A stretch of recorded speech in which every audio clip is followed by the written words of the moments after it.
Welcome to On Our Way, a podcast about grief and loss. Beryl Botman is my name. Good day. After most of the intensely emotional events and experiences, the funeral now, 10 years later, seems to be like a turning point. In Without You, I identified the first 2 weeks as such. Now, looking back, it seems everything up to the funeral is the most intense. It's the most high and low feelings that I experience. Roller coaster that week was. The week after the funeral was, I didn't have as many events or happenings as the first, but it was a moment to pause before the big administration of winding up the estate. And that seems like another big mountain to climb. During the mourning process, the first 2 weeks seemed initially the most difficult. But the second week, as I said, is not as eventful. And my second week was actually not a typical week, typical in the sense of sharing the same kinds of experiences as most people that I know. The week after the funeral is more of a reflective of a coming to terms kind of a week, kind of days that happened before, looking back of what happened before, and a moment before the big administration, the estate matters, another big mountain.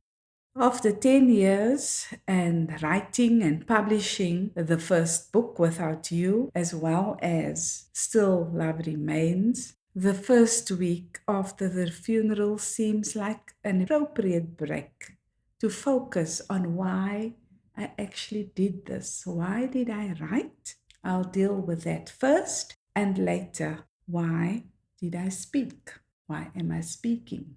Without You and Still Love Remains is what I wrote in 2 volumes about the 5 years of my mourning process. And 5 years after publication, I am now doing a series of podcasts. This didn't just happen. I didn't just decide to do that. In both cases, the writing process as well as the podcast, I actually had to be persuaded by a number of people to indeed write. I resisted vehemently, but I knew writing was a passion and I knew I had to write because I am a language educationist and I see it as a Freirean scholar that it is a responsibility to write. I have been writing because it was also a goal that was set during my therapy, because I had to find some way to fill the huge gap that was left in my life as the supporter of Russell's career. And writing was identified as the activity that I would engage in. So now the question becomes, what do I write? What is it that I write? And I know that writing about something familiar seems to be the most obvious thing. So I also explored writing or editing an anthology of women who shared the path of Russell here on earth. But that would have been quite difficult because there were women in the list of names that I came up with who have distanced themselves from me, and some of those important women might not be known to me, so I abandoned that idea. I shared this idea with my friend Marlene Leroux, and her advice to me was not to publish a book with other women, but to write about myself. And of course, I questioned myself, why would I write about myself? Not really, why would I write about myself? Because I have written about myself. I believe that biographical writing is important. I have included biographical writing in my academic writing, in my master's degree, as well as in the PhD, because I find that it is important to not only tell my story, but to place myself and reflect upon my contributions and my thinking. So, of course, writing being a goal set in my therapy, I decided that I will write something familiar. And so I had many options. I could write about my youth. I could write about the turbulent years of the 70s and 80s at school and at university. But I attended a play called Widows at Artscape Theatre. And there on the stage, community women from Langa depicted the challenges that they had to face as widows. And I identified so intensely with them that there the idea was born. Maybe I should write about my experience of the 5 years of my grieving process and my mourning. But I still wasn't convinced that anybody would be interested in reading about my story. Should I go to all that trouble? That's when another event happened or came across my path. My daughters, Roxanne and Catherine, sent me a Christmas gift from London. It was the book Becoming Michelle Obama. And over that Christmas period, I read that book. And after finishing it, I came to the conclusion my story is also interesting, so I will write. Being a language practitioner, planning the writing project now becomes important. I've decided that I will write about the 5-year period. That was where I found myself at that time. I knew I never wrote a book before, so I also believe that I have to learn to write a book. So I was scouting different writing courses or retreats. And then I came across one. I decided which one I would attend. I was recommended a course by an international writer who comes to Cape Town. And in that writing retreat, I met people from all over the country, as well as some from the United States. And so that gave me my international experience that I would have loved. And in that week, I had to decide on the many writing aspects.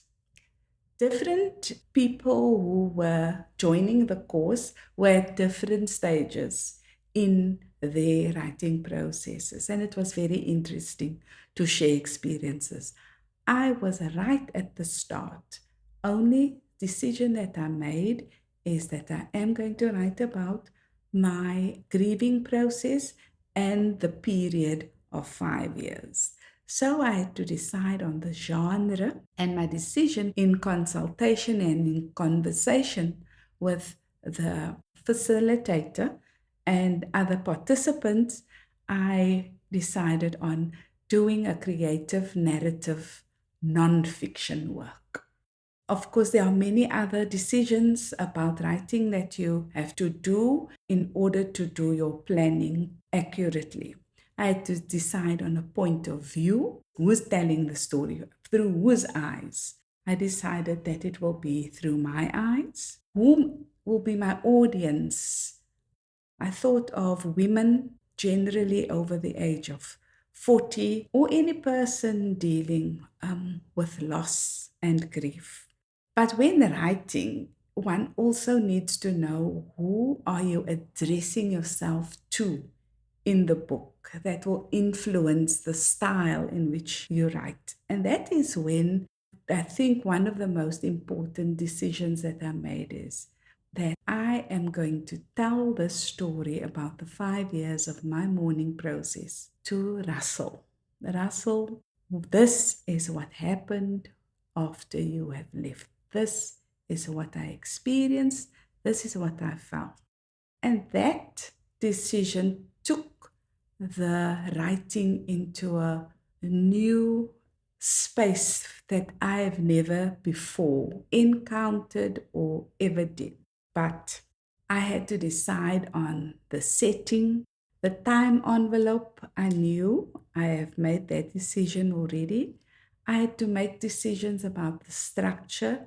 There, I had to think of the many aspects of my story and how I would structure the 5 year period. And that is how I came up with the structure in the whole writing project. The first 2 weeks, I would give daily accounts because they were, as I saw it then, the most intense. And the following part, the second part, would be weekly accounts. And the third part would be monthly accounts. And part 4, annual accounts.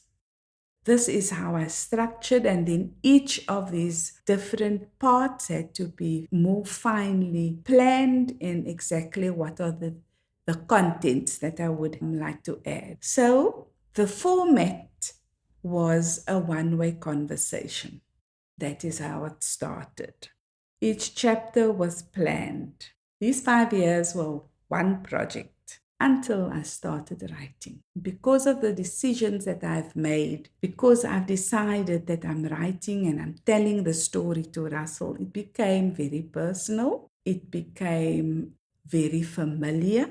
I couldn't just gloss over issues. I couldn't hide certain things because I had to be true to the relationship that Russell and I had. And so, considering our relationship, I had to be intimate. I had to speak about private topics. I had to tell quite a lot of detail. I couldn't be anonymous. I thought he wouldn't understand who I'm talking about. I had to speak about the things that I wished I knew before he died. And that became quite a huge part of also why I actually decided to write. If I only knew this before, I might have dealt with it better. It might have felt better. I might have been emotionally more stable, but I didn't know, which to me meant that these things that I experienced, those issues that I saw portrayed on the stage of those women from Langa, are not issues that are easily discussed in our families, in our communities, and in our society. The recommendation by the facilitator in the writing retreat said that 80 to 90,000 words per book is a comfortable length. I used all the resources that I had, the data, the cards, the newspaper articles that I have collected over the period and just placed them in a box. Never thought what I'd do with them. Now they became my resources and I used them. But the one amazing thing about the writing process for me, having had those resources, brought back such clear and vivid memories that I could write about minute details about how things smelt, what I felt, what it looked like. And that seemed right to me to share those memories, especially sharing them with Russell. When I reached 83,000 words, I only completed year 1. And that is when I decided to divide my writing project in 2 works. The first work, about the first year of my mourning and grieving and my loss, I published under the title Without You. I will not speak about the publishing process now, but I do want to speak about the marketing process. During the marketing process, it means taking my book to people, meeting others in similar situations at book launches, readings, discussions, and even book signings. What happened was that the book that I wrote opened dialogue. I was freeing my voice. I was freeing the voices of those who never spoke about these issues in their own lives ever before. It was an encouragement for me. It was an encouragement from those who could identify that these shared experiences, this story that I'm sharing with my readers, helped my readers to also open up and share their own stories. And so the second writing project was the following 5 years, or 4 years, sorry, the following 4 years. And that book I also published under the title Still Love Remains. Now, the title evaded me for the second book. For the first book's title came to be quite early in the writing process. But the second book, I had no title. It was the topic of the fourth part of my initial 5-year writing program. And it wasn't working. I couldn't have a book title months turned to years. Nobody would even look at that.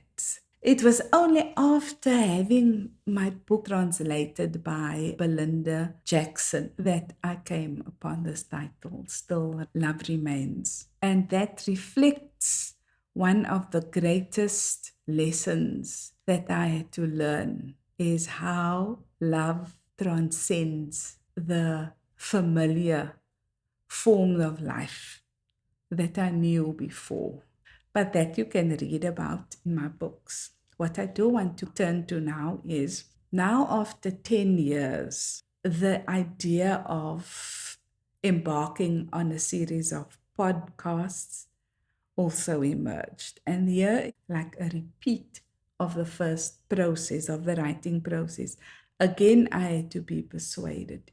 I didn't have the idea to do it. It was a suggestion by more than one person. Marie-Louise Samuels, she kept on saying, but why don't you do a podcast? But who would want to listen to me, was my defense. Lionel Adendorf, as another one, got me. I thought maybe I should do this. And it indeed has broadened my audience. I resisted, and I knew it's going to be hard work, just like writing is very hard work. But I am actually glad that I took the advice of Marie-Louise and Lionel and embarked on this. The topics that I'm speaking about are uncomfortable. They are uncomfortable to me, and I'm sure to you who are listening. I would rather not have spoken about these topics, because every time I have to face myself, I have to face how others relate to me. I have to react to others. I have to accept rejection, and I have to accept encouragement. So I find it quite risky. Writing is a risky business, and so is speaking. The podcast, I reflect after 10 years. I reflect on the books that I've written after 10 years. My writing, telling my story, was exactly that. I was telling my story as I understood it, as I understand it, from my perspective. It is my story, and I'm telling it.